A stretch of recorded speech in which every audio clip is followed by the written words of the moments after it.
Le soleil d'été baignait Sacramento d'une lumière dorée, mais dans le jardin de la gouverneure Kathleen Sterling, une tempête se préparait. À genoux dans des vêtements tachés de terre, elle enfonçait une pelle dans le sol, plantant des rosiers avec soin. Ses mains calleuses mais précises berçaient une rose pourpre. Puis un bruissement. Une ombre surgit. « Ne bouge pas, mains en l'air maintenant !» cria une voix jeune tremblante d'autorité. L'officier Javan Miller, tout juste sorti de l'académie, se tenait sur la clôture, armes dégainées et yeux plissés. Son badge brillait, mais son jugement était obscurci. Pour lui, Kathleen, noire modeste dans ses vêtements de jardinage, n'était pas gouverneur. Elle était suspecte, creusant pour cacher de la drogue dans ce quartier tranquille. « Officier, je suis Kathleen Sterling, la gouverneure. Baissez votre arme, s'il vous plaît, » dit-elle, la voix ferme, main levée. Son cœur battait vite, mais son regard restait solide. « Gouverneur, bien essayé !» ricana Javan, s'approchant, l'arme immobile. « Vous, les gens comme vous, avez toujours une histoire. Creusé dans un jardin huppé qui atterrit dans le trou cocaïne-meth. » Ces mots suintaient à de mépris, tranchant l'air matinal. « Je plante des roses. Appelez votre supérieur. Vérifiez mon identité !» insista Kathleen, son calme comme un bouclier contre son venin. « Tais-toi, aboya-t-il, le doigt frémissant sur la gâchette. T'es personne. Juste une autre. » Lucian, le cri du mari de Kathleen, brisa l'affrontement. Lucian Sterling surgit de la maison, le visage blême, les yeux écarquillés devant l'arme pointée sur sa femme. « C'est la gouverneure, idiot !» Le visage de Javan se vida de couleur. L'arme trembla. Les sirènes hurlèrent alors que l'équipe de sécurité de Kathleen envahissait les lieux, le plaquant contre la clôture. À cet instant, le poids de son erreur et le poison de son préjugé l'écrasa. Kathleen se releva une tache de terre sur la joue, sa dignité intacte, déjà en quête d'une justice, au-delà de la punition. Le jardin, autrefois sanctuaire de Kathleen, empestait l'attention. Les roses parfumaient l'air, mais l'odeur âcre du métal des armes persistait. Les abeilles bourdonnaient paresseusement, leur bruit étouffé par le hurlement lointain des sirènes. La lumière du soleil se reflétait sur le badge de Javan aveuglante, tandis que la terre sous les genoux de Kathleen était humide, granuleuse, collant à sa peau comme une honte. La clôture grinçait, témoin de la violation, alors que les bottes de l'équipe de sécurité piétinaient entre l'herbe. Le cœur de Kathleen battait fort, un tambour de rage et de détermination. La douleur la brûlait pas à cause de la menace de l'arme, mais du poids des mots de Javan. « Vous les gens comme vous !» Il résonnait avec chaque affront, chaque regard en coin qu'elle avait enduré en tant que femme noire au pouvoir. Ses doigts frémissaient, désirant creuser la terre, reprendre le contrôle. Pourtant son esprit s'emballait toujours aiguisé, planifiant au-delà de cet instant. Elle n'était pas impuissante. Elle était forgée dans la lutte, sa résilience une lame affûtée par des années de combat contre les préjugés. Une lueur d'empathie pour Javan vacilla sa jeunesse, sa peur, mais s'évanouit. Son biais avait failli lui coûter la vie. Alors que la main de Lucian effleurait son épaule, Kathleen se leva, les yeux flamboyants, prête à transformer cette injustice en changement. 3 mois plus tôt, Kathleen Sterling se tenait dans un centre communautaire de Sacramento. Son blazer bleu marine impeccable. Sa voix un phare d'espoir. Première gouverneure noire de Californie. Elle parlait d'unité, ces mots tissant des rêves d'un État où la justice n'était pas un privilège mais un droit. La foule, une mosaïque de visages noirs, latinos, asiatiques, blancs, buvait chaque syllabe leurs applaudissements, un tonnerre affirmant son parcours des logements sociaux de South Sacramento au manoir du gouverneur. Ses parents, une enseignante et un chauffeur de bus, lui avaient inculqué une éthique de travail acharnée, et la conviction que l'intégrité pouvait briser les plafonds. Kathleen, avocate diplômée de Stanford, s'était frayé un chemin à travers tribunaux et campagnes, sa chaleur désarmant les sceptiques, sa détermination réduisant les critiques, ascétique au silence. Pourtant, sous son apparence soignée, elle portait le poids de chaque micro-agression, chaque doute murmuré sur sa place au pouvoir. Ce printemps-là, elle avait lancé une initiative de réforme policière, née de ses propres rencontres, avec les préjugés des officiers suivant sa voiture, questionnant sa présence dans des quartiers huppés. L'initiative exigeait une formation pour démanteler le profilage racial, une politique que Javan Miller, tout juste sorti de l'académie, avait survolée avec dédain. Javan, élevé dans une petite ville homogène, voyait la diversité de Sacramento comme un chaos. Son formateur, un vétéran endurci, nourrissait ses soupçons, marmonnant sur les types, à surveiller un code pour quiconque ne lui ressemblait pas. Javan l'avait intériorisé, son badge un bouclier pour ses insécurités. L'absurdité de la confrontation de ce matin remontait à cette fracture. Kathleen, jardinant dans son propre jardin, n'était pas étrangère au regard scrutateur. Elle avait choisi cette maison pour son calme, son jardin, un refuge où elle pouvait être humaine, non un symbole. Mais pour Javan, sa négritude et ses vêtements usés criaient autre. Il ne voyait pas la gouverneure qui signait son salaire seulement un stéréotype forgé par son biais. Son arme, ses mots étaient des extensions d'un système qui trop souvent associait sa peau à la suspicion. Kathleen connaissait des hommes comme Javan, prompts à juger, lents à apprendre. Jeune avocate, elle avait affronté des juges qui rejetaient ses arguments avant qu'elle ne parle leurs yeux, s'attardant sur son teint. Chaque affront l'avait alimentée, transformant l'impuissance en détermination. Désormais gouverneur, elle détenait le pouvoir de changer le système, mais cet incident prouvait à quel point les préjugés étaient ancrés. L'erreur de Javan n'était pas seulement personnelle, c'était un symptôme d'une culture qui laissait la peur se faire passer pour l'autorité. Debout dans son jardin de la terre sous les ongles, Kathleen se rappela les mots de sa mère. « Ils essaieront de t'enterrer, mais tu es une graine. » Elle s'était relevée auparavant. Elle le ferait encore non seulement pour elle, mais pour chaque âme jugée par la couleur de sa peau. Le jardin vibrait de menaces. Javan Miller, immobilisé par l'équipe de sécurité de Kathleen, se débattait contre la clôture. Son arme maintenant rangée semblait se moquer d'elle, symbole de son pouvoir irresponsable. Kathleen se tenait droite, une tache de terre sur la joue, ses yeux rivés sur le jeune officier. Lucien serrait son bras, le souffle court, mais elle le repoussa. C'était son combat. « Laissez-le parler !» dit Kathleen, la voix basse perçant le hurlement des sirènes. « Le chef de la sécurité ?» Un homme robuste nommé Torres hésita. « Gouverneur, il est une menace. C'est une erreur, corrigea-t-elle. Qu'il s'explique. » Javan, libéré mais menotté, lança un regard noir. Son visage se tordit, la peur se muant en défi. « Je faisais mon boulot, cracha-t-il. On m'a signalé une personne suspecte. Vous creusiez l'air louche. Qu'est-ce que je devais penser ? Louche, la voix de Kathleen s'aiguisa. Je suis dans mon propre jardin à planter des roses. Ouais, ben vous n'aviez pas l'air d'une gouverneure, ricana Javan, son ton chargé de mépris. Une maison chic, et vous êtes là comme une... jardinière, allons. Le mot blessa empreint de venin racial. La mâchoire de Kathleen se crispa. Elle sentait les regards de son équipe, la fureur silencieuse de Lucien, le poids des siècles dans la cruauté désinvolte de Javan. « Vous avez vu ma peau, dit-elle. C'est ce que vous avez pensé. » Javan retroussa les lèvres. « Ne jouez pas cette carte. Je ne suis pas raciste.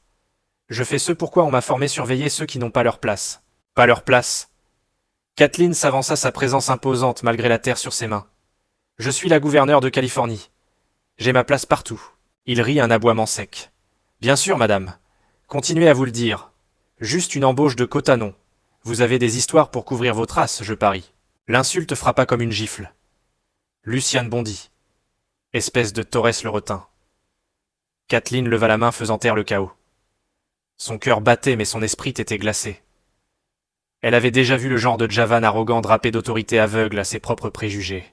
Il n'était pas qu'un flic dévoyé. Il était l'écho du système enhardi par son badge. « Officier Miller, dit-elle, chaque mot pesé. Vous avez menacé ma vie. Vous avez insulté ma fonction. Vous m'avez jugé par ma couleur, pas par mes actes. Expliquez cela. » Les yeux de Javan papillonnèrent. La sueur perlait sur son front. « J'ai reçu un appel, bégaya-t-il. Terrain vague à côté. Des deals de drogue s'y passent. Je vous ai vu, j'ai cru que vous cachiez quelque chose. C'est le protocole. Protocole. » La voix de Kathleen monta ferme mais brûlante. Dégainer une arme sur une femme qui jardine. La traiter de personne. La présumer criminelle parce qu'elle était noire. « Je ne savais pas que c'était vous, » cria Javan, la voix brisée. « Comment j'étais censé savoir ? Vous n'aviez pas l'air de pouvoir coupater elle. D'autorité. De quelqu'un qui mérite le respect. » Ces mots étaient un des lames perçant son arrogance. Vous n'avez pas demandé. Vous avez présumé. C'est votre échec. L'équipe de sécurité s'agita, les radios crépitant de mise à jour. Allez-y du Shonechun. Une voiture de police s'arrêta, gyrophares allumés. La défiance de Javan vacilla, mais son orgueil tint bon. Vous ne pouvez pas m'atteindre, marmonna-t-il. Je suis flic, le syndicat me couvre, vous verrez. L'estomac de Kathleen se noua. Elle était gouverneure, pourtant à cet instant elle se sentait dépouillée, réduite à une cible par un gamin armé. L'isolement l'étreignit. Aucune loi, aucun titre ne pouvait effacer la haine dans ses yeux. Elle jeta un regard à Lucien, son visage marqué d'une rage impuissante, et à Torres, dont la loyauté ne pouvait défaire la violation. Elle était seule, sa dignité assiégée. Mais Kathleen n'était pas brisée. Elle se redressa, sa voix un fouet. « Vous avez tort, officier. Je ne suis pas qu'un nom sur un bulletin. Je suis la femme qui veillera à ce que ça n'arrive plus ni à moi, ni à quiconque. » Javan ricana impénitent. « Bonne chance. Le système est plus grand que vous. » La portière de la voiture claqua. Deux officiers supérieurs approchèrent le visage grave. Gouverneur Sterling dit l'un saluant. Nous emmenons Miller en détention. Le chef est en ligne. Kathleen hocha la tête, mais son regard ne quitta pas Javan. Son rictus s'effaça alors que les menottes se resserraient. Elle vit sa peur maintenant, peur des conséquences, pas d'elle. Ce n'était pas assez. Des mots tourbillonnaient dans son esprit: réforme, responsabilité, justice. Elle était impuissante maintenant, mais pas pour longtemps. Ce n'était pas fini. Elle transformerait cet instant en un règlement de compte pour Javan, pour le système, pour chaque âme qu'il avait jugée avant elle. Le jardin, son sanctuaire, était désormais un champ de bataille, et Kathleen Sterling était prête à se battre. La tension dans le jardin crépitait comme un fil sous haute tension. Javan Miller, flanqué d'officiers supérieurs, restait provocateur, son rictus masquant à peine sa peur.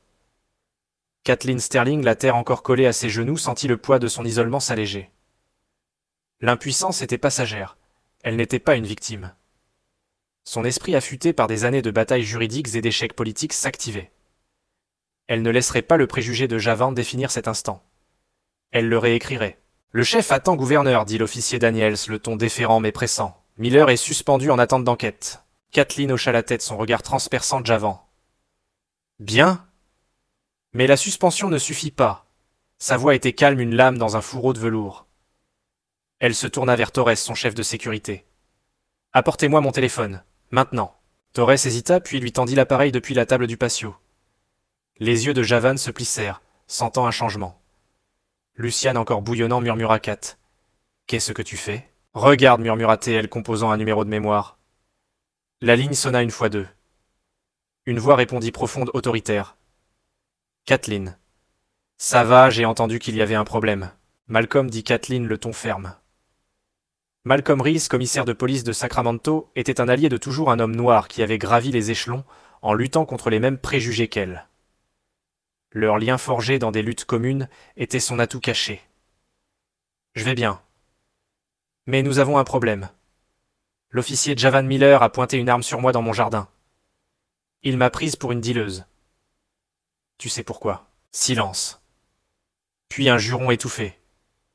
Bon sang. Où est-il maintenant? Menotté. Dans mon jardin. Mais ce n'est pas seulement lui, Malcolm. C'est le système qui lui a permis de penser que c'était normal. J'ai besoin de toi ici. Et de la presse. Le rictus de Javan s'effaça. La presse, marmonna-t-il, la voix brisée. Vous bluffez! Kathleen l'ignora, concentrée sur Malcolm. Amen, Channel 7. Et Sarah Nguyen du Tribune. Ils doivent voir ça, comment vos officiers traitent la gouverneure quand elle essaie noire et jardine. On expose tout. C'est fait, dit Malcolm. Je suis là dans 10 minutes. Tiens bon. Elle raccrocha ses yeux rivés sur Javan. Tu pensais pouvoir te cacher derrière ton badge, dit-elle, chaque mot un marteau. Tu pensais que j'étais seul? Tu te trompes. Javan se tortilla, son arrogance s'effritant. Vous ne pouvez pas faire ça! Je suivais le protocole. Le protocole ne justifie pas les préjugés, rétorqua Kathleen. Tu n'as pas vu une gouverneure? Tu as vu une femme noire et présumé le pire. C'est ce qu'on va changer en commençant par toi. Daniels bougea mal à l'aise. Gouverneur, le chef gérera ça en interne. Pas besoin des médias. Le rire de Kathleen était glacial. En interne. Comme la dernière fois qu'un officier a confondu un homme noir avec un voleur ou un gamin avec un gangster, non. Ça devient public. Les gens doivent savoir. Lucien s'approcha la voix basse. Kat, tu es sûr? Ça pourrait mal tourner. C'est déjà moche, dit-elle sans quitter Javan des yeux. Je ne fais que l'éclairer. Les minutes passèrent le jardin comme une cocotte minute. Les sirènes s'amplifièrent. Une camionnette de presse pila au-delà de la clôture. Les caméras déjà en action. Sarah Nguyen, une journaliste au regard perçant, se fraya un chemin avec un micro. Gouverneur Sterling. Que s'est-il passé? Kathleen leva la main, calmant le chaos. Dans un instant, Sarah. Elle se tourna vers Malcolm qui franchissait le portail, le visage orageux de fureur et de détermination. Il jeta un regard à Javan puis à Kathleen. Ça va? Ça ira, dit-elle. Mais pas lui. Elle désigna Javan dont le visage était blême, le poids de l'exposition l'écrasant. Malcolm s'adressa à Daniels. Emmenez Miller au poste. Rapport complet. Pas de dissimulation. Puis à Kathleen. De quoi as-tu besoin? Formation, dit-elle. Obligatoire à l'échelle de l'État. Reconnaissance des biais, désescalade, conscience situationnelle. Et je veux que ce soit public chaque étape. Plus d'officiers comme lui qui passent entre les mailles. Malcolm hocha la tête. Considère ça fait. Sarah Nguyen s'approcha la caméra braquée sur Kathleen. Gouverneur, est-ce une question de race? Kathleen fit face à l'objectif, la voix inébranlable. C'est une question de justice. Un officier a vu ma peau, pas ma fonction, et a sorti une arme. Ce n'est pas une erreur. C'est un échec du système. Nous le réparons. La lumière rouge de la caméra clignotait, diffusant ces mots à des milliers. La tête de Javan s'abaissa, son combat éteint. Mais l'esprit de Kathleen galopait. C'était son moment, mais la bataille était loin d'être gagnée. Le système que servait Javan était une hydre, couper une tête, une autre poussée. Alors que la presse affluait, une question persistait, son combat allait. Il déclenchait un changement ou allumait un brasier qu'elle ne pourrait contrôler. Le jardin devenu une scène vibrait de flashs d'appareils photo et de murmures interrogateurs. Kathleen Sterling se tenait résolue, sa combinaison tachée de terre comme un insigne de défi. Javan Miller, menotté et encadré par des officiers, semblait petit, son arrogance réduite à un affaissement maussade. La presse tournoyait avide d'histoire, mais l'attention de Kathleen était acérée. Elle avait renversé la situation. Maintenant, la justice suivrait. Malcolm Reese, le commissaire de police, prit les commandes. Sa voix tonna, faisant taire le chaos. Les actions de l'officier Miller sont inacceptables. Il est en état d'arrestation pour mise en danger imprudente et abus d'autorité.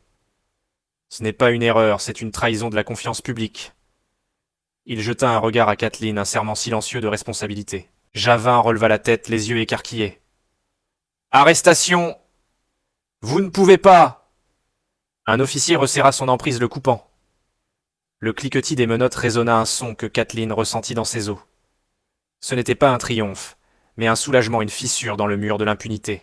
La caméra de Sarah Nguyen captura chaque instant. Gouverneur, et maintenant, demanda TL, tendant son micro. Kathleen fit face à l'objectif, la voix ferme. Réforme, formation, transparence. Personne, pas même une gouverneure, ne devrait affronter une arme pour jardiner en étant noir. La foule murmura son approbation, les téléphones diffusant ces mots à travers la Californie. En quelques heures, le département de police de Sacramento agit. La chef Elena Martinez, une latina réformatrice, arriva sur place, le visage grave. Gouverneur Sterling, je suis désolé, dit-elle, sa poignée de main ferme. Miller est licencié. Son dossier est marqué. Il ne portera plus jamais de badge. Kathleen hocha la tête, sa dignité restaurée mais pas indemne. C'est un début, chef. Mais il faut plus que la punition d'un homme. Vos officiers doivent désapprendre leurs préjugés avant qu'un autre n'en paie le prix. Martinez acquiesça. Nous mettons en place votre programme de formation effectif immédiatement. Le financement de l'État est assuré. Chaque officier du novice au vétéran s'y conformera. La nouvelle se répandit comme une traînée de poudre. Le soir, l'arrestation de Javan dominait les gros titres. Un jeune flic licencié après avoir menacé la gouverneure Sterling. Les réseaux sociaux explosèrent des hashtags comme Justice pour Kathleen en tendance. Des manifestants se rassemblèrent devant le commissariat exigeant un changement systémique. Kathleen observa la situation depuis son bureau, Luciane à ses côtés, sa main chaude sur la sienne. Tu as réussi, dit-il doucement. Tu as transformé sa haine en quelque chose de plus grand. Elle secoua la tête, le regard lointain. Ce n'est pas fini, Luciane. Javan est un homme. Le système est toujours pourri. Sa voix trembla non de peur, mais de détermination. L'incident du jardin l'avait mise à nu, mais il avait aussi ravivé son but. Elle n'était pas seulement gouverneure. Elle était un symbole de résistance, une voix pour les réduits au silence. Javan lui faisait face à son châtiment. Dans une cellule dépouillée de son uniforme, il fixait le mur de béton. Son représentant syndical l'avait abandonné, invoquant une conduite indéfendable. Sa famille, humiliée par la vidéo virale, cessa de répondre à ses appels. Le poids de ses actes, son préjugé exposé, l'écrasa. Il avait misé sur le pouvoir et perdu. Le lendemain matin, la gouverneure Sterling s'adressa à l'État depuis les marches du Capitole. Son blazer bleu marine était de retour, mais ses mots portaient tout la rudesse du jardin. Hier, j'étais suspecte chez moi. Aujourd'hui, je suis toujours votre gouverneur, et je me bats pour vous. Personne ne devrait craindre un badge à cause de sa peau. Nous rebâtissons la confiance dès maintenant. La foule rugit, brandissant des pancartes fin aux préjugés, fin à la peur. Malcolm se tenait à ses côtés, annonçant une task force pour superviser les réformes policières. La chef Martinez promit des audits publics, des plaintes contre les officiers. Ce n'était pas une justice parfaite, mais un progrès, une fondation que Kathleen avait imposée. De retour chez elle, elle s'agenouilla dans son jardin, plantant le dernier rosier. Le sol semblait différent, sacré, marqué. Elle pressa ses mains dans la terre, le reprenant. Lucien observait la fierté dans les yeux. « Tu es inarrêtable, dit-il. Elle sourit fatiguée mais féroce. Je dois l'être. Pour nous tous. Les conséquences pour Javan étaient claires. Sans emploi déshonorer son nom un compte moral. La dignité de Kathleen, bien que meurtrie, brillait plus fort. Elle avait affronté l'abîme du préjugé, et en était sortie non seulement entière, mais plus forte. Pourtant, en essuyant la terre de ses mains, une ombre persistait. Les racines du système étaient à profondes, et une victoire si durement gagnée ne suffisait pas. Elle avait exposé Javan, mais que cachait encore l'obscurité. Les camionnettes de presse étaient reparties le jardin silencieux, mais Kathleen savait que le vrai combat ne faisait que commencer. Elle se leva les yeux sur l'horizon, prête pour la suite. Dans les jours suivants l'arrestation de Javan Miller, Sacramento vibrait d'une tension persistante. L'incident du jardin, une étincelle refusant de s'éteindre. Kathleen Sterling, de retour dans son bureau de gouverneur, examinait des rapports, l'esprit agité.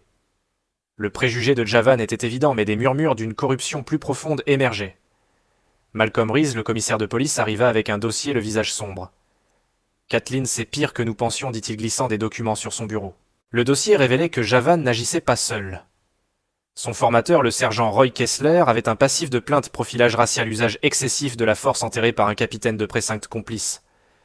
Kessler avait encadré Javan, lui insufflant un mélange toxique de suspicion et d'arrogance, l'incitant à surveiller les fauteurs de troubles. L'info sur le terrain vague, une invention, probablement un test de loyauté de Kessler. Le système avait protégé Kessler pendant des années, son silence permettant l'acte imprudent de Javan. L'estomac de Kathleen se noua. Son épreuve n'était pas fortuite. C'était un symptôme d'une machine produisant des préjugés comme une horloge. La vérité éclata quand une officière novice, Mia Chen, se manifesta. Ébranlée par l'arrestation de Javan, elle parla à Sarah Nguyen du Tribune. Kessler se vantait de garder la ville propre, confessa Mia. Il visait les Noirs et les Latinos. J'ai gardé le silence trop longtemps. Ces mots imprimés en gras déclenchèrent un déluge. D'autres officiers jeunes, souvent issus de minorités, partagèrent des récits de l'influence de Kessler, d'une culture récompensant les préjugés par des clins d'œil et des promotions. Le code du silence du précinct se fissura. Kathleen regarda les interviews à la télévision, le cœur lourd. L'échec du système était flagrant. Il avait formé Javan, protégé Kessler, et réduit au silence des dissidents, comme Mia. Son propre pouvoir aussi vaste, soit il ne l'avait pas protégé de ses griffes. Pourtant les voix qui s'élevaient, celles de Mia, des autres, allumaient une étincelle d'espoir. Ils brisaient les rangs, risquant leur carrière pour révéler la vérité. Virer Javan ou reformer les officiers ne suffisait pas. Le système exigeait une refonte du recrutement à la responsabilité. Elle rencontra Malcolm ce soir-là, les lumières du Capitole projetant de longues ombres. « Kessler est suspendu, dit-il. Les affaires internes enquêtent. Mais le capitaine fait encore obstruction. » La mâchoire de Kathleen se crispa. La vérité était révélée, mais le système luttait pour protéger les siens. Elle avait forcé un règlement de compte, mais la justice restait insaisissable, enlisée dans la bureaucratie et les vieilles loyautés. Pourtant les silencieux parlaient par leur courage, reflétant le sien. Le visage de Mia Chen, nerveux mais défiant, restait avec elle. Kathleen connaissait le coût de la vérité, elle l'avait payé dans son jardin, sa dignité presque volée. Maintenant d'autres rejoignaient son combat, et elle ne laisserait pas leur voix s'éteindre. Le complot était exposé, mais la guerre contre la pourriture du système était loin d'être gagnée. Kathleen Sterling se tenait à la fenêtre de son bureau, la skyline de Sacramento floue, à travers ses yeux fatigués. Javan Miller était fini, licencié, déshonoré, sa carrière en cendres. Le sergent Kessler faisait face à des accusations, son influence s'effritant sous l'examen des affaires internes. Le capitaine du précinct avait démissionné, incapable de résister à la tempête publique. Les réformes de Kathleen, formation obligatoire contre les préjugés, audit public, étaient devenues lois signées de sa main ferme. La victoire était sienne, indéniable, mais au goût doux amer comme des roses gâtées par le gel. Le prix était lourd. Son visage, autrefois symbole d'espoir, ornait désormais des publicités hostiles. Les critiques s'enhardies par les retombées de l'incident la dépeignaient comme clivant une agitatrice raciale ayant instrumentalisé son pouvoir. Des menaces anonymes inondaient en sa boîte mail, chacune une aiguille dans sa détermination. Lucien Sonrock s'éloignait, son inquiétude pour sa sécurité pesant sur leurs liens. « Tu portes trop », avait-il dit, la voix chargée d'amour et de peur. Sa santé vacillait, nuit blanche, tout persistante, son corps ployant sous le stress incessant. Le jardin, son sanctuaire, semblait étranger, son sol, un rappel de la violation. La justice comprit, elle n'était jamais pure. Le système pliait sous sa volonté mais ne rompait pas. Les alliés de Kessler murmuraient encore dans les precincts, et les réformes faisaient propre face à une résistance bureaucratique. Mia Chen et autres lanceurs d'alerte étaient des célébrés, mais leur carrière stagnait, punis par des règles tacites. L'exonération de Kathleen, sa dignité restaurée, s'accompagnait de la perte de son intimité, sa vie disséquée par les commentateurs. La vérité était crue, aucune victoire n'effaçait les cicatrices des préjugés, aucune loi n'étouffait leurs échos. Elle devait choisir. Se retirer, reculer, guérir, laisser d'autres porter le flambeau. Ou continuer sachant que chaque pas creusait ses blessures. Dans son bureau, elle caressa une photo de ses parents, leur sourire fier la fortifiant. Ils avaient affronté pire avec moins sans jamais fléchir. Elle pensa à Mia, aux innombrables autres qui observaient attendant qu'elle vacille. La retraite n'était pas dans son sang. Kathleen choisit de se battre. Elle mènerait la charge non sous les feux des projecteurs, mais dans les tranchées rédigeant des lois, guidant des alliés, amplifiant les silencieux. Le coup était le sien, mais le but aussi. La justice n'était pas parfaite, mais valait les cicatrices. Elle ferma son ordinateur, les menaces non lues, et se tourna vers l'horizon. Le combat n'était pas fini, mais elle tenait debout, sa détermination un phare pour ceux qui suivraient. Le jardin pouvait attendre. Le monde avait besoin d'elle maintenant. L'élan de Kathleen Sterling dépassa Sacramento. Ces réformes prirent racine, la Californie imposa une formation contre les préjugés à tous les agents, avec des conseils de surveillance publique dans chaque comté. Les enquêtes sur les inconduites des precincts explosèrent, exposant des dizaines d'officiers comme Kessler. Des pétitions pour une réforme fédérale de la police recueillirent des millions de signatures, nourries par la vidéo virale de l'épreuve de Kathleen. Les médias changèrent, amplifiant les voix noires, la série du Tribune de Sarah Nguyen, remportant un Pulitzer. Les communautés se mobilisèrent, leurs cris pour la justice résonnant d'Oakland à Fresno. Kathleen, lasse des projecteurs, choisit la paix. Elle refusa les distinctions, laissant Mia Chen et autres lanceurs d'alerte briller. Ce sont l'avenir, dit-elle à Lucien, la voix douce mais ferme. Elle retrouva son jardin, ses roses épanouies, témoins de sa résilience. Le monde la voyait comme une héroïne, mais elle se voyait comme une semeuse, confiant à d'autres le soin de nourrir le changement. Un matin calme, elle balaya sa cour, le rythme du balai comme une méditation. La poussière tourbillonnait, portant les souvenirs de ce jour, l'arme de Javan, sa peur, son combat. Elle s'arrêta, posant une rose sur une plaque près de la clôture gravée des noms de ses parents. Ce n'était pas un mémorial de perte, mais de legs, leur leçon de courage, son carburant. Plus tard, elle marcha avec sa communauté, leurs pas unis, leurs visages illuminés de détermination. Le jardin, autrefois champ de bataille, où était désormais un symbole d'espoir, son sol riche de possibilités. Le changement n'était pas complet, mais il avait commencé. La force discrète de Kathleen inspira des lois, changea. Les esprits forgea des liens. En marchant, des enfants saluèrent leurs yeux brillants des rêves qu'elle avait aidé à sécuriser. L'horizon scintillait, promettant des batailles, mais pour l'instant, elle savourait l'instant ancré dans l'étreinte de sa communauté.